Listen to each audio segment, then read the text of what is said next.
See you then. Thank you. 2 weeks since Alex Salmond became First Minister, and he's still waiting for a courtesy call from Downing Street. Reporting Scotland has learned that Gordon Brown was quick to congratulate the First Minister of Wales on his re-election. But neither he nor the Prime Minister have phoned Mr Salmond to wish him well. The Chancellor in Scotland today couldn't even answer questions on the new SNP government. Here's our political correspondent, Glenn Campbell.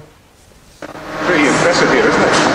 Extending the hand of friendship, Gordon Brown swaps a few pleasantries with apprentices in Fife, something he's yet to do with the new recruit who's now heading up the Scottish Government. Off it went. The Queen flew north especially to grant him an audience. The Irish Prime Minister's already invited him on an official visit to Dublin. But 2 weeks since he first sat down behind the First Minister's desk, Alex Salmond is still waiting for Downing Street to dial his number. Does it surprise you that Tony Blair or indeed Gordon Brown haven't picked up the phone to Alex Salmond yet?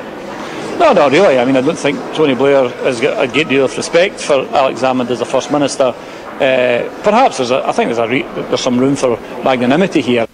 Tony Blair was on hand to witness the unlikely power-sharing deal in Northern Ireland, and Reporting Scotland's learned the First Minister of Wales was congratulated by Gordon Brown on the day of his re-election. So how do you make the Prime Minister or his Chancellor do the same for Alex Salmond?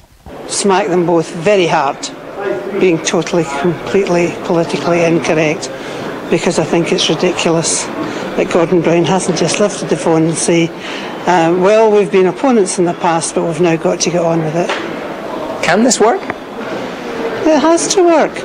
But some Labour folk are struggling to come to terms with their first defeat in a national election in Scotland for more than 50 years. I think it was an absolutely terrific result for everybody involved in it from the Labour Party, and I think they should be very proud of what they did.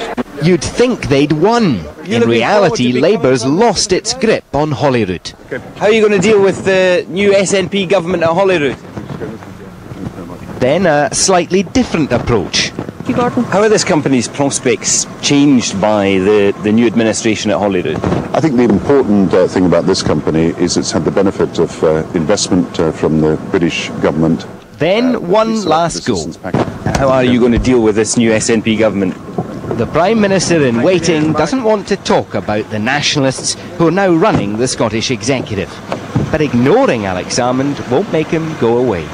Ben Campbell, Reporting Scotland. Health